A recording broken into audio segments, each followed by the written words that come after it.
Hello and welcome to First Coast Living. I'm Jordan Wilkerson. And I'm Mike Prengley. Living where we live, we're lucky and we have a great appreciation for the sunshine and warmth. That's true, but every now and then it's great to visit some wintry weather, right? So Jeanenne Tornatore is a travel expert and she knows all of the cool hot spots. I caught up with her while she was visiting one of them.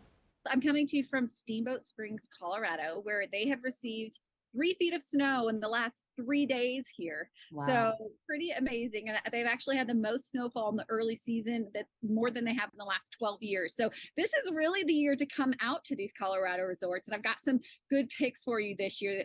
Resorts have a lot of new things happening. Okay, so what's the first one? Yeah, well, the first one is Steamboat. And here they're celebrating their 60th anniversary this year. So they are nearing completion of phase 2 of a $200 million transformation of this base area that you see here behind me. New ice skating rink, new stage for outdoor concerts. They have a brand new gondola heading up here out of the base, new dining experiences here. And one of my favorite things that they have, if you're a beginner skier, they have a new experience there for beginner skier lessons at their area called Greenhorn Ranch, which instead of taking lessons down the base area like a lot of people are used to, they actually whisk you up to 7,500 feet immediately for those lessons. Whoa. So you get that immersive mountain experience right away. How cool is that? Okay, how many more do you have for us? I've got 2 more picks for you that I want to talk about. The next is Winter Park, Colorado. Winter Park is debuting a major terrain expansion this season. They're nearly doubling the amount of expert terrain on their mountain. So if you are a big skier, it's a great year to visit Winter Park and check that out. They've also expanded their nighttime offerings. So going up on the mountain, under the stars, under the moonlight, you can do, they have cosmic ice skating. They also have skiing, snowshoeing, snowcat tours up on the mountain where you get hot beverages, you get s'mores up there, really fun experiences. They have new lodging, which is really cool.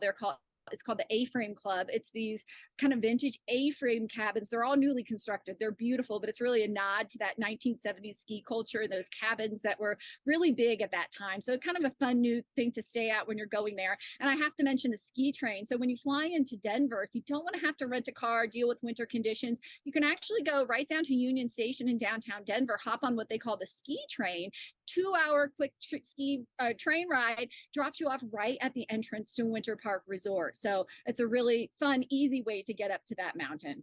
Okay, and last but not least? Last but definitely not least is Vail Mountain, one of the most popular resorts in the country, also celebrating 60 years open this season. They're celebrating with the addition of 2 new ski lifts, one of them taking you to their legendary back bowls, and they're bringing back some really cool vintage experiences. On the mountain, they have their ice bar experience. They also have these snow bungalows that you can rent for some fun après ski experiences as well. And they have a lot of things off the mountain that are fun too. Silent discos. They have winter astronomy nights, pro outdoor ice skating shows that you can watch with the family.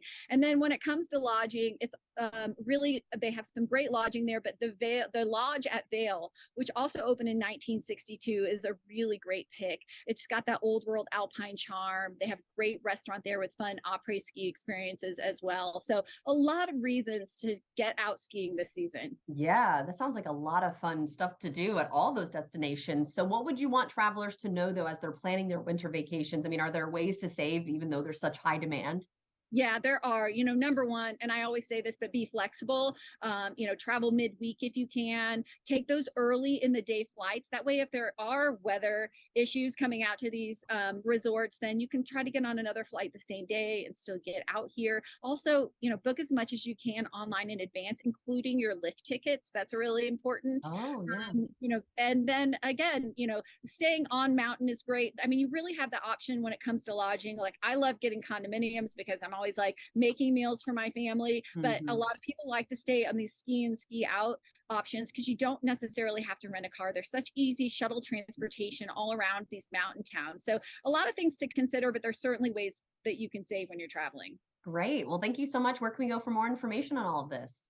Yeah, well, look, Colorado.com is the state tourism website. So many great resorts in Colorado and winter experiences to check out. And then, of course, you can follow me at the Outside Insider. Okay, well, speaking of outside, inside, why don't you get warm, go back inside. Thank you so much, though, for showing us that beautiful view and letting us know what we can expect at those winter destinations. My pleasure. And if you'd like to see this segment again, just head to our website, firstcoastliving.net.